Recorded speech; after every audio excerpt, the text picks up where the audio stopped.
I'm Charlie, this is Stevie, we are Chilling Popcorn, and welcome to another Bad Movie Monday review, where we look at movies that are bad, movies that are so bad they're good, and bad movies that we like.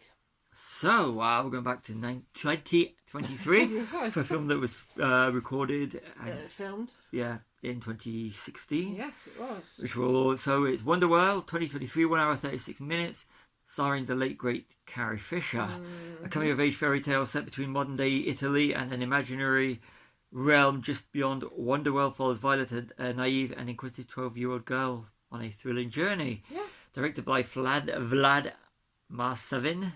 Mm-hmm. Stars Carrie Fisher, Rita Ora, Kira Millward, Nell Tiger Free, Sebastian Croft, Vincent Sprano, and that's basically the core cast. Released June 2023. Yeah. Worldwide grossed $52,000. Didn't know anything about this. This was Carrie until you found it. I found it. Watched it because I bought it for you as a surprise. Yeah, I say for you.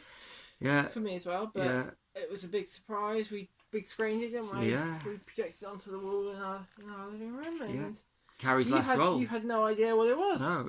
I was very, very secretive about it. Was it a good surprise? Yeah, Carrie Fisher's last role, and if a big Carrie Fisher and Star Wars fan. Yeah, so read her books if you've never read her books. Yes. Check out her other work if you just like her for Star Wars. Mm-hmm. But let's say, is Wonderwell one of these films you want to check out? Over to you. So the first thing I thought is the Oriental style opening credits with all the flowers and the music and stuff. It's very Oriental. It is very Oriental. It's kind of like then you go into a European Italian thing, which is kind of out of place, but the flowers do come into play in the story. They do, yes, they do. So it gets credit for that, but it does have the Oriental feel to it, which is completely contradicts the rest of the movie. Yes, there's something very creepy about sexualization of teenagers. This is the same where one of my complaints about this movie is this, but we're going to just get this out of the way now because I know how the YouTube is. Yes. But it's kind of, it makes it even creepier, which also makes it really, because it's about modelling and photography and the design industry, and it's very, very creepy. And then you've got the ages of the models, which is very problematic. You've got the photographer who comes across as very creepy. I know we're going to touch on this later in this little thing, but I want to try and get as much of the... But it does come across very creepy, which kind of like takes it from being a grim fairy tale sort of thing into something creepy. So whereas it could be a dark children's thing, it gives it more, which is the target audience would be... I don't even know what the target audience is on this one, to be honest, because it does go between... it does float between a young audience and an old audience. Some of the things is like the whole typical grim fairy tales are dark. But then it gets a bit too pitch black with some of the real world stuff. But also, it's penned as it's penned as a coming of age story, so you could kind of say from that point of view. Very. But we'll get into that. But there's a lot of stuff that I found to be very problematic. So, supposed to be a 15-year-old girl standing in underwear being appraised, and the parents are okay with it, and the dad knows the photographer is a sleaze. Yeah, and that's put out later. And his friend, the designer, the Rita Ora character, is complicit in it, which kind of like goes into a real problematic area. Yeah, definitely. It does. That's the biggest issue with this movie. I find at times that there's ways of doing things and it's very problematic. Yeah. And we're getting all serious for once on Bad Movie Monday. And the photographer gives other photographers a bad name. Yeah, it does. If there's a type of photographer that's like that, then there's there's you. There's your photography. I would no way. No, literally not that. No, you couldn't pay me enough money to do. You couldn't pay me enough money if I was hired by a designer to shoot that. No, you couldn't pay me enough. Definitely. Principles. Yeah. Unless you're a sleazebag, you have principles. Definitely. Carrie goes from a princess or a general to a witch. And she's a good witch. A good witch. And she plays it well. Can you imagine her playing a witch in Harry Potter? You can in this film. That's one of the things. You can imagine her being a character, someone maybe like Professor Sprout or something. I could imagine her in the new Harry Potter series if she'd still been around. Yeah, definitely. Life got a lot. The world got a lot duller when she left. Yeah. Read some of her books. Yes. I haven't read any of her books. You But should read people. You should read some of her books. I've got Yes. them lying around. Yes, I know. It's very predictable that Rita Ora's character Yana is the bad witch, Yeah, very predictable. and Look, you actually find out that Hazel, Carrie Fisher's character, and Yana are sisters yeah, later on, don't you? yin and yang, good and bad. One has Inferno, one has Paradiso. Yeah, Something like that. Yeah. It's yeah. Like I said earlier, it comes across as a children's film with some very adult themes. yeah, a very adult themes, which it kind of. They had the potential of making a real adult movie in terms of adult, and say older or mature audience movie, not in the other sense, but more of a mature movie, and they also had the chance of making a children's movie, Yeah. dark, grim fairy tales children's Yeah. movie. Instead, they took the two, put them together, which at times does feel very disjointed. It does feel very disjointed. Feels like it's two movies Yeah, fighting for supremacy. but then it does say in the description that it's a coming of age film. So, is that why it's got the adult themes? Because it's There's pitch black and it doesn't really fit into, so it's kind of true.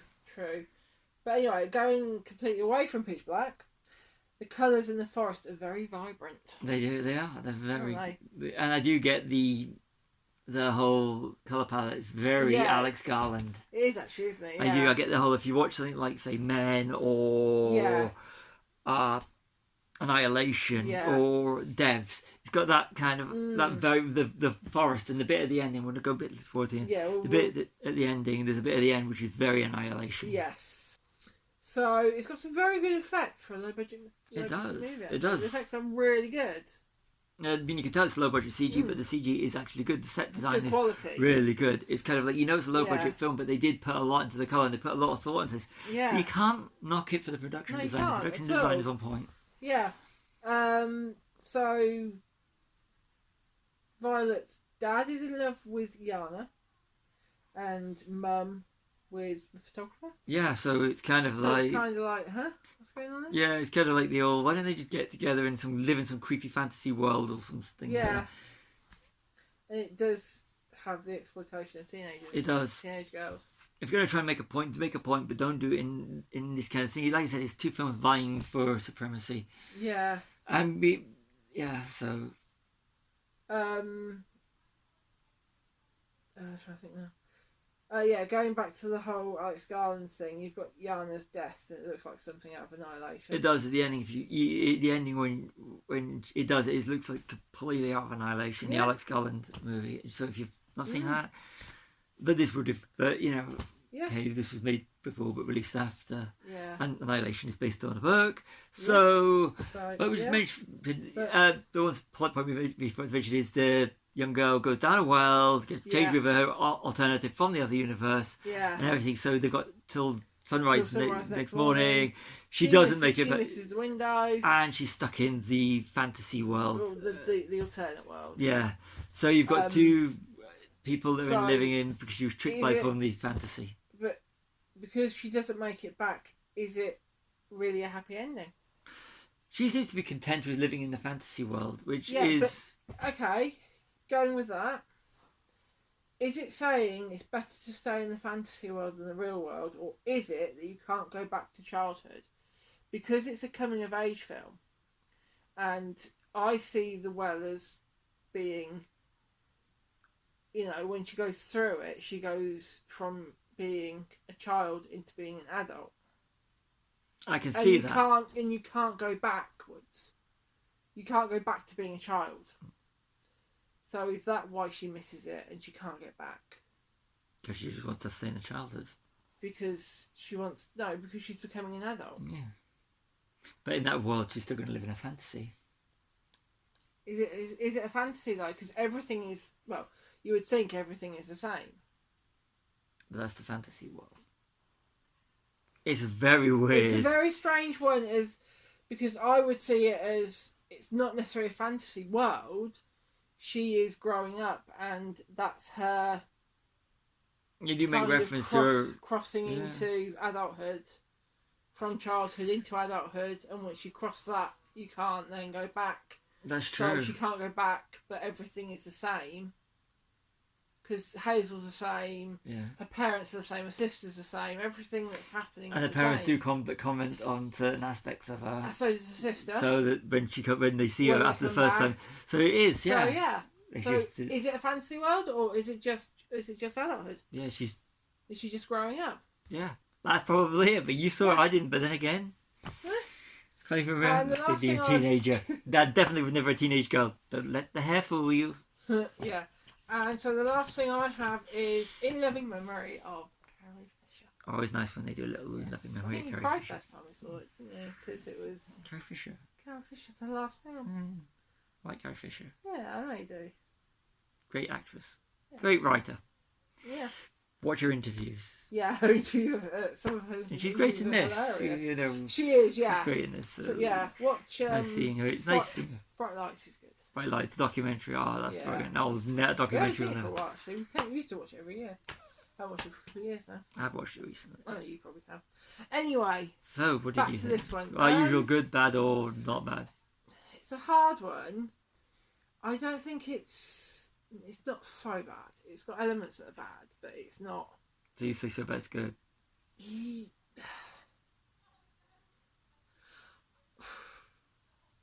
I don't know. It's a hard one because of some of the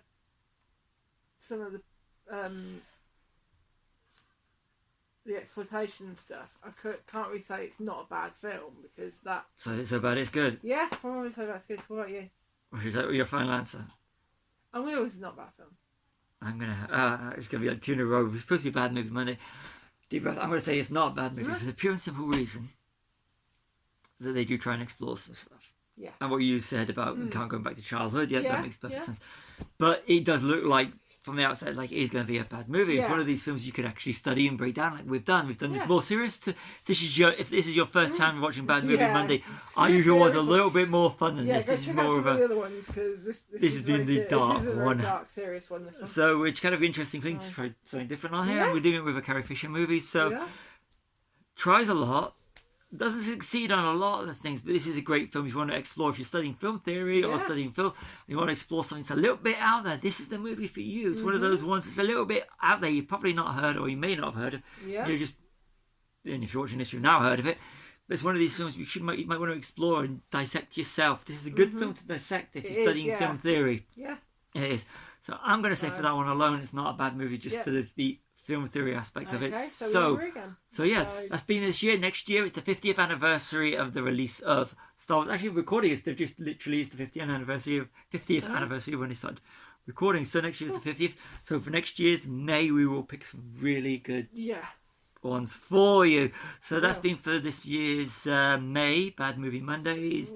Join us Yeah. next month where we still haven't figured out what we're going to shoot yet No, but- and watch. Boom, over to you for the sign out. And just remember, the Force will be with you always. So I've been Charlie. This has been Stevie. We actually did popcorn. Like and subscribe. And remember to check out our review for Mandalorian and Grogu, which, as a recording we still haven't watched yet because it hasn't out yet. So yeah.